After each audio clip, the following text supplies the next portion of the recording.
سورہ نہیں ہے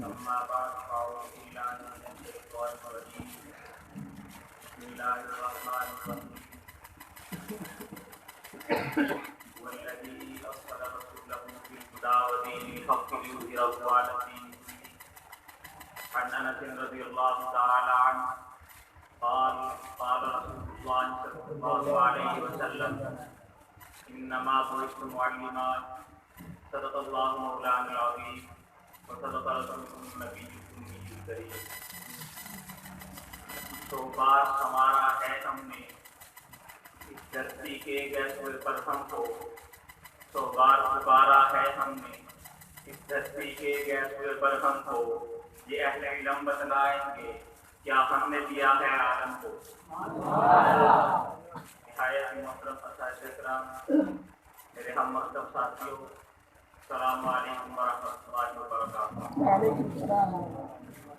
آج مجھے جس موضوع پر کرنے کا موقع ملا اس کا تعلق مدارس دینیہ کی تاریخ و کردار سے ہے. جی ہاں، مکہ میں دیکھو دار ارقم کی بنیاد پیغمبر نے رکھی ہے. جب مدینہ میں آئے تو صفحہ چبوترے پر پیغمبر نے مدرسے کا آغاز کیا ہے. پھر یہی سلسلہ چلتا چلتا کوفہ میں پہنچا، کوفہ سے ہوتے ہوئے بصرہ میں پہنچا، بصرہ سے ہوتے ہوئے آخری بات دارالعلوم دیوبند تک پہنچتی ہے. دارالعلوم دیوبند سے چلتے چلتے دارالعلوم سہارنپور تک بات آ جاتی ہے. اور آج آپ کی نظروں کے سامنے یہ مدرسہ دارالعلوم زکریا بھی اسی دار ارقم اور دار ارقم صفحہ چبوترے پر بننے والے مدرسے کا نقشہ پیش کر رہا ہے. اگر یوں غلط نہ ہوگا، عین حق ہے تجھے علم کا دریا کہہ دوں، یہ بھی سچ ہے کہ تجھے کوئی چنے تقوا کہہ دوں، اے سیاہ ہے خوبی تو میرے اس میں تجھ کو کیوں نہ میں اس سے مقتا ہوا نبینا کہہ دوں. تو نے پیدا کیے محمود و رشید و انور، دیکھ دیتا ہے انہیں جس قدر اچھا کہہ دوں. ہاں بجا ہوگا کہ میں تیرے حسین احمد کو دیکھ ٹوٹ کیا ہوگا اگر فخر زمانہ کہہ دوں. ایک دو چار ہوتے تو بنا دیتا، ایک دو چار ہوتے تو بنا دیتا، سچ تو یہ ہے کہ تجھے کو نوازے کا خزانہ کہہ دوں.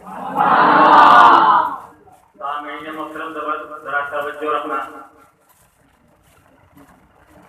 اگر اس مدارس کے کردار کی طرف دیکھا جائے تو ہر ایک عالم کو اٹھایا جائے تو یہ موتی کی طرح روشنی دیتا ہے.